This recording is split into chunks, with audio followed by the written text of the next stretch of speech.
ഒരിക്കൽ ഒരു സെൻ സന്യാസി തൻ്റെ ശിഷ്യനെ പരീക്ഷിക്കാനായി ഒരു കാര്യം പറഞ്ഞു.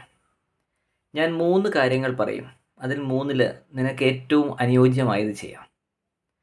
ഒന്നെന്ന് പറഞ്ഞു കഴിഞ്ഞാൽ നിനക്കൊരു കുപ്പി മദ്യം കഴിക്കാം.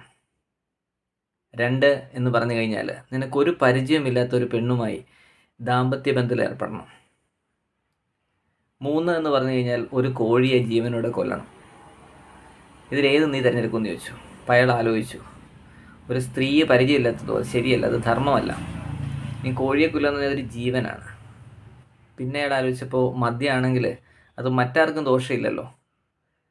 അയാൾ എന്ത് വെച്ചാൽ അത് തീരുമാനിച്ചു. അങ്ങനെ ഒരു കുപ്പി മദ്യം എടുത്ത് കുടിച്ചു കഴിഞ്ഞ് 1 മണിക്കൂർ കഴിഞ്ഞ് അദ്ദേഹം പറഞ്ഞു, ഗുരു, എനിക്ക് തെറ്റ് പറ്റിയിരിക്കുന്നു, ഞാൻ 3ഉം ചെയ്തിരിക്കുന്നു.